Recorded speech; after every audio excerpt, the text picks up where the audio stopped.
question before us today. First of all, my name is Joseph Scott. I am an attorney. I have spent more than 3 decades practicing law and 2 decades in ministry. And so what I come to you about today is based on these combined 5 decades of experience. This lesson will be very basic, but it is fundamental in this regard. If the foundation upon which you establish your work, your ministry, your corporation, your existence, whether incorporated or not, is false, it will eventually be tested and it will fail. From a legal standpoint, it can be challenged, whether incorporated or not incorporated. From a personal standpoint, it can be challenged. And from a spiritual standpoint, it was not based on a firm foundation. So let's continue. For those of you who have not already viewed Lesson 1, I suggest that you go back to that before we continue here. Lesson 2, Corporation Lesson Introduction 2. The question that is presented here is, what does identity theft of a corporation mean? Identity theft of a corporation mean? And what does using a corporation as an alter ego mean?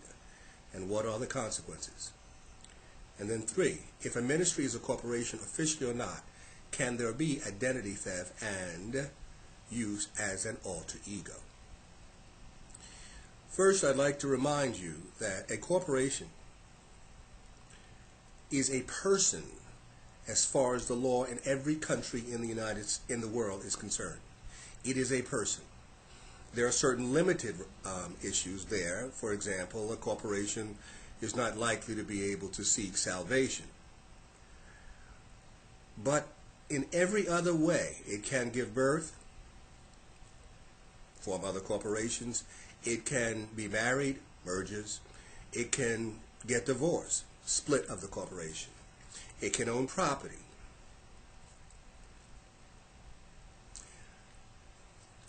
It can die, dissolution.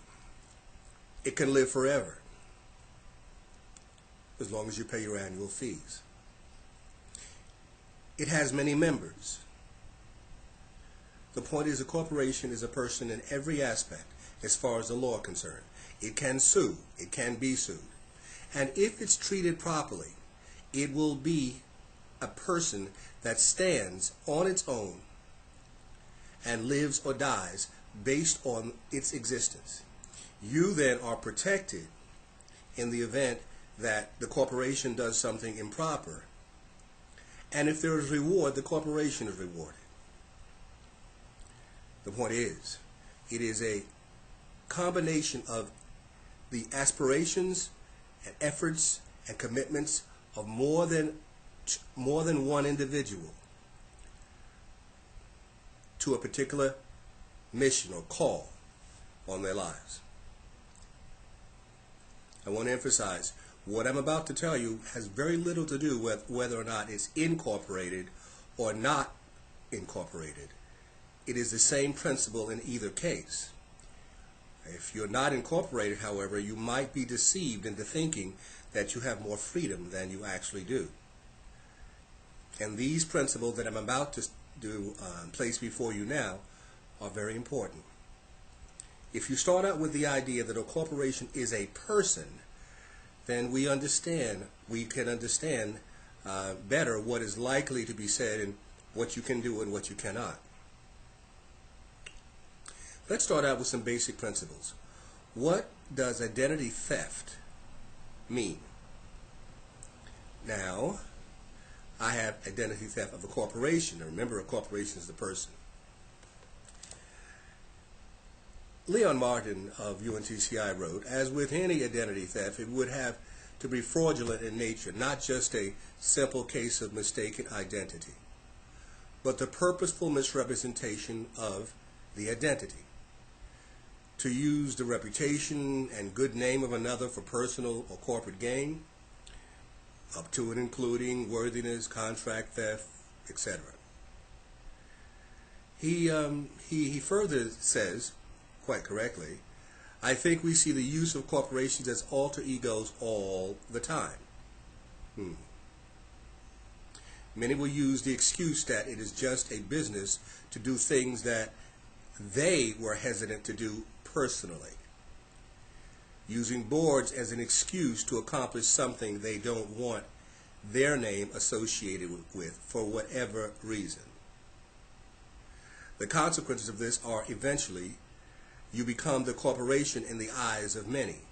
Thus you become associated with every decision made by such a corporation. Now this is interesting, but let's consider further what Brother Martin said. He said, yes, however, hiding behind a church corporation is less easy than with a secular one. We tend to watch them more closely. Actually, everything that Brother Martin said is very good. The last part, however, I'm going to challenge. Church corporations are actually the most insidious, for reasons which I will explain very clearly and very shortly. By that I mean dangerous. And it's because of the fact that the good intentions of the individuals of these church corporations, primarily those which are small in nature, the good intentions leads them away from the requirement to be a corporation or a body church. They often become the entity, or the name often becomes an alter ego of the pastor or pastors. In other words, the entity never really ever comes into existence. Now I'm going to make this much plainer, but let me start by helping you understand what the courts and the law, common law and the courts, what factors they consider in determining whether or not a corporation really exists, or whether or not it's just the alter ego or another personality or another presentation of an individual or individuals. You see, a corporation must exist separate from the individual. It can't just be another way in which you present yourself. Now, the factors to be considered, which you will see on this video, are one, and by the way, I want to make certain that you understand that all of these factors don't have to exist together. Any combination of them will cause one to be able to challenge the existence of a corporation. And once that challenge is made, if it is successful, it makes every individual associated with that corporation potentially liable personally for the acts of identity theft and all the things associated with it. This can be civil and criminal. And I emphasize, for reasons you will understand shortly, this is particularly relevant for smaller corporations, of which many of our churches are. Factor one, absence or inaccuracy of corporate records. That's self-explanatory. If you are a church, incorporated or not, you are a public entity. You are seeking to exist separate from the restrictions of the law. To do this, you must function as an entity that exists, really does exist, separate from the individual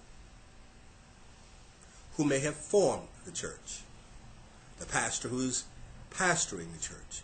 It must exist as an entity. If it's incorporated, it must exist truly as an entity, separate from, distinct from any one individual. It must exist as a unity that is functioning as a unit. For example, one of the first defenses to an argument that there's identity theft of a corporation, or that the corporation is functioning as an alter ego, is, for example, the minutes of the corporate meetings and the bylaws, where the minutes lay out what was the agenda, who voted on it, what the vote was, and then it was executed. Minutes of a meeting.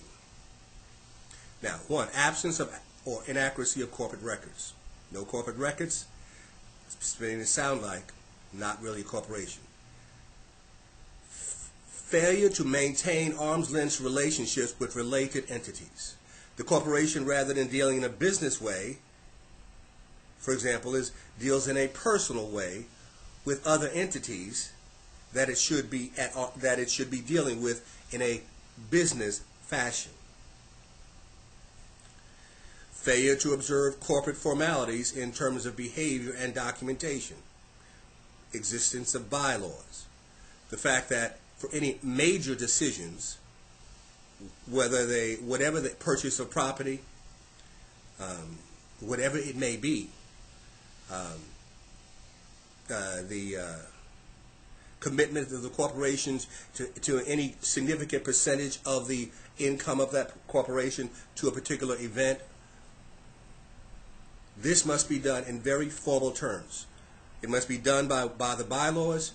It must be done based on the minutes, recorded in the minutes, and it must be based on the decision, formal decision of the board of directors or the officers of that corporation. This is not a matter of something that can be done orally. It must be documented.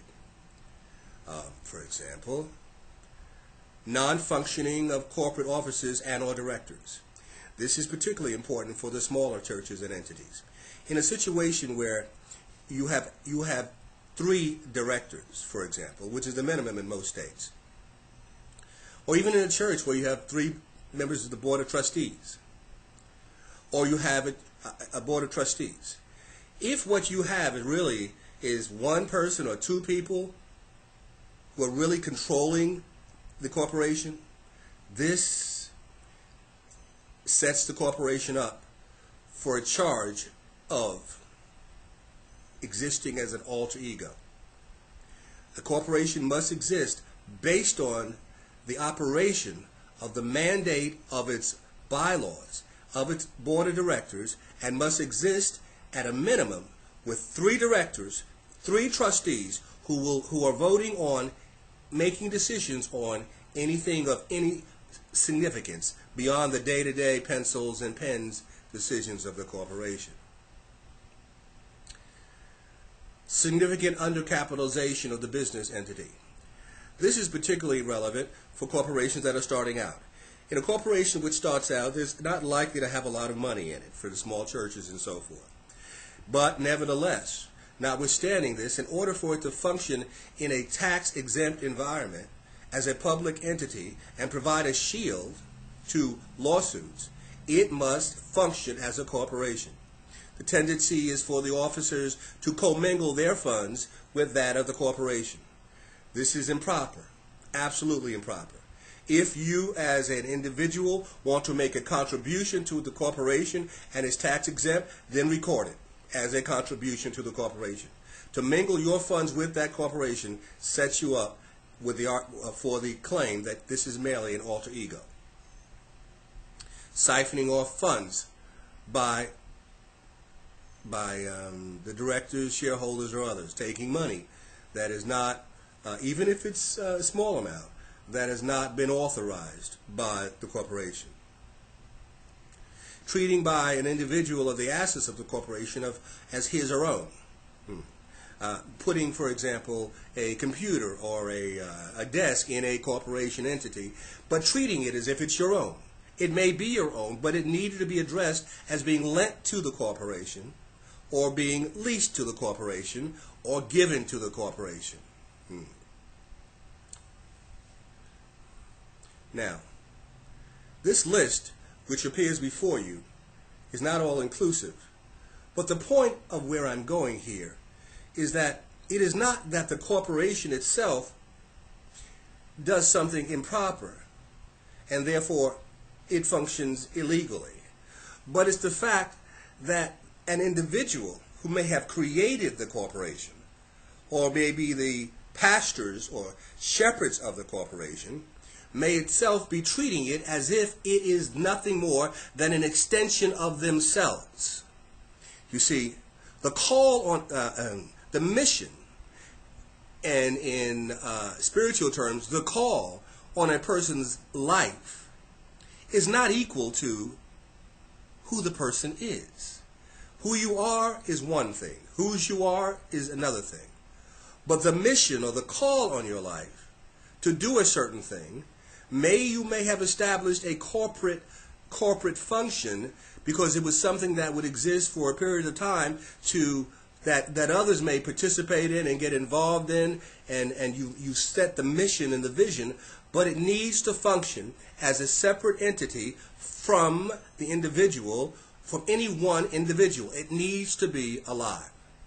So I ask you today, when you start your corporations or start your ministries or begin this process of walking out in the call in your life, is this merely an extension of who you are?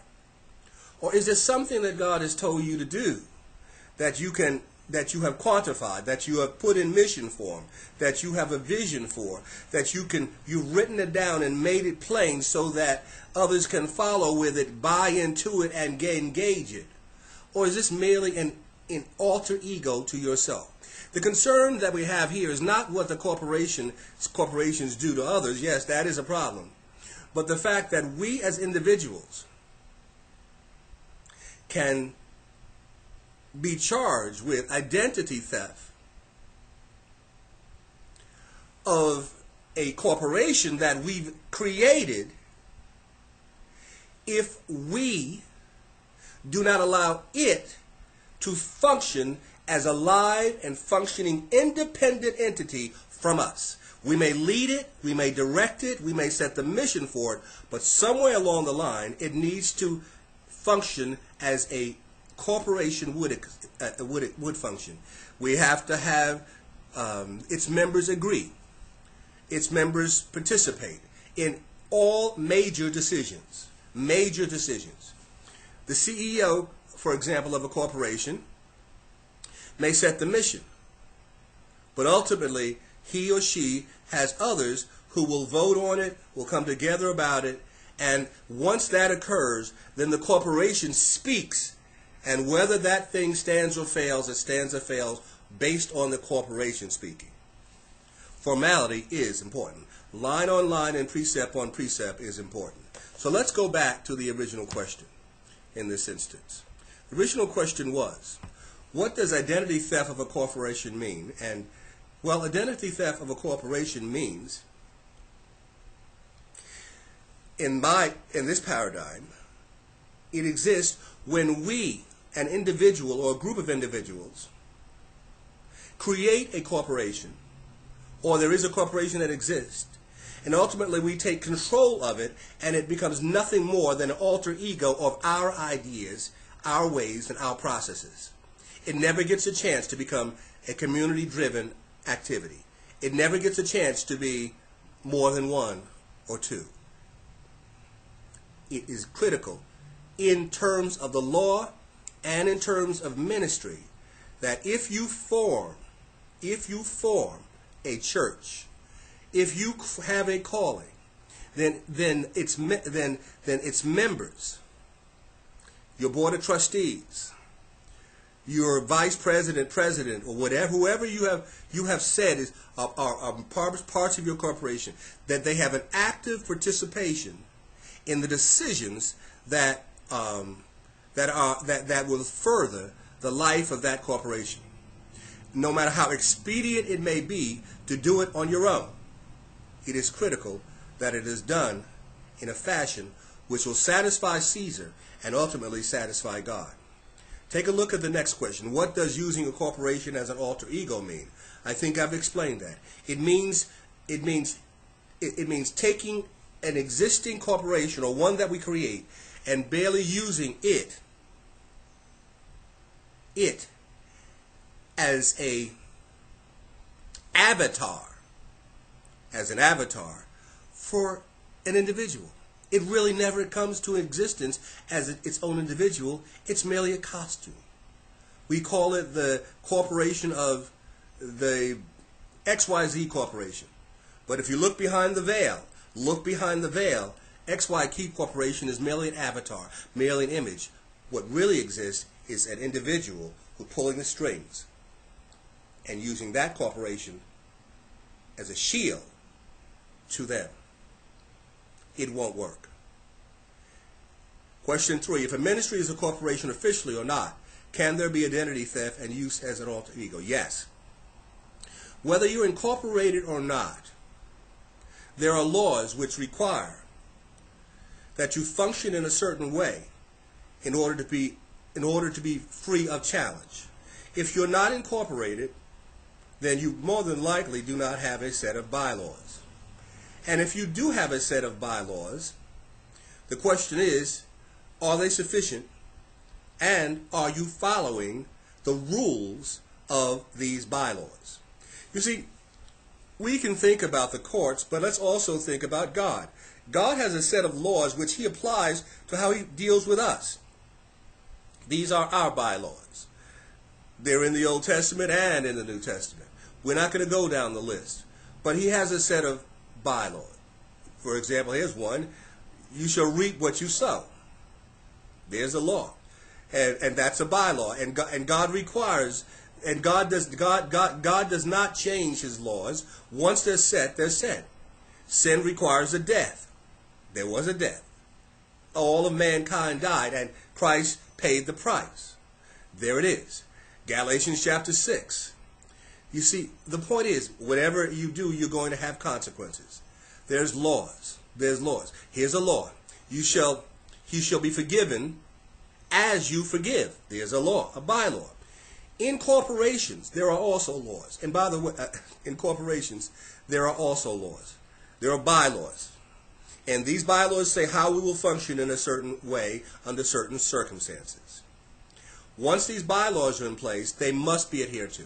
And when a corporation functions in a manner that is consistent with its bylaws and consistent with the formality required, which including documenting the agendas and documenting the voting and documenting the decision by the corporation as opposed to the decision by the absolute dictator in a given circumstances. In the old schools, we saw circumstances whereby many of our churches that may have been formed by a given individual ultimately became identified with that individual. If he or she was wise, spiritually wise, he or she ultimately, as it grew, started putting in place pastors and assistant pastors and others and other members who would, and other persons who would make the decisions relative to the corporation, and that person would function as a spiritual leader. Now, even such things as, for example, the pay, the salary of an individual shepherd, it needs to be made by others other than the shepherd.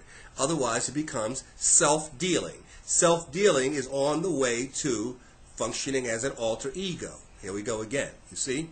So, to shield yourself, you need to make certain that you're functioning as a corporation would.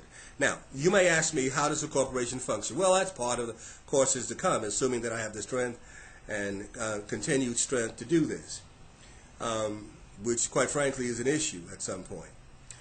But the point is, for now, what I'm saying very clearly to you is this. If God has placed a call on your life, there's something that you're supposed to do. Fishes and loaves, feed the sheep,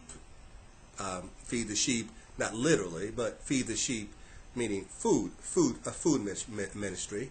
If he has put a call on your life to establish a body which will function in a certain way, then that call on your life is not you. It will exist as something that God has placed for you to do. It must ultimately come together, its parts. I'm thinking of Ezekiel 37. Its parts must come together, as in the valley of dry bones. They must be connected, alive. They must be covered. But the covering is naming it, for example. The Light Ministries, for example, or incorporating it under Light Ministries, for example. And then ultimately God says, and then they stood up and became an exceedingly great army. And you see, when you think about a sheriff, for example, you think about him being part of the office of the sheriff. That gives you a pause. The individual doesn't give you a pause until you think of him as part of something larger than himself. Your call can be something larger than you. Your call can be something larger than you, if you will allow it to live.